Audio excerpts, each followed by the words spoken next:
Ano ang buni?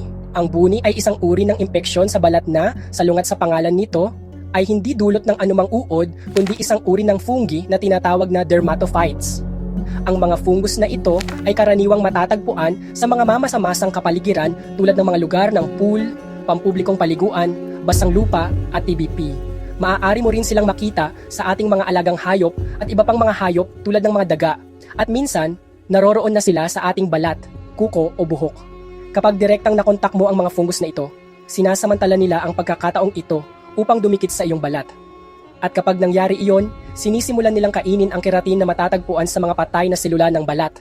At unti-unti mong mapapansin na may lumalabas na pulang, kaliskis na piraso sa rehiyong iyon. Pagkatapos ng ilang panahon, maaari itong magmukhang isa o higit pang mga singsing na may nakataas, matigas at kaliskis na mga gilid at malinaw na gitna.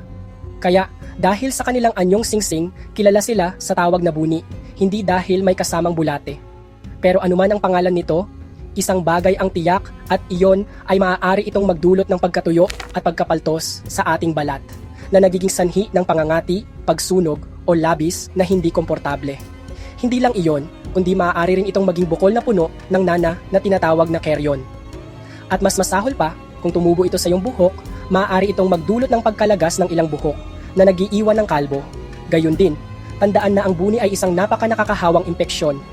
Madali itong maipasa mula sa isang tao patungo sa isa pa sa pamamagitan ng direktang kontak ng balat o sa pamamagitan ng paggamit ng mga personal na gamit tulad ng mga damit, sombrero, suklay, ATBP. Hindi lang iyon kung ang isang tao ay may buni sa isang bahagi ng kanilang katawan at hinawakan nila ang apektadong bahagi at pagkatapos ay hinawakan ang ibang hindi apektadong bahagi, maaari ring kumalat ang fungus doon. Kaya mahalagang gamutin agad ang impeksyong ito. Ako, si Dr. Alberto Santos, paalam na. Huwag kalimutang i-like, i-share, at i-follow ako para sa higit pang kaalaman sa kalusugan.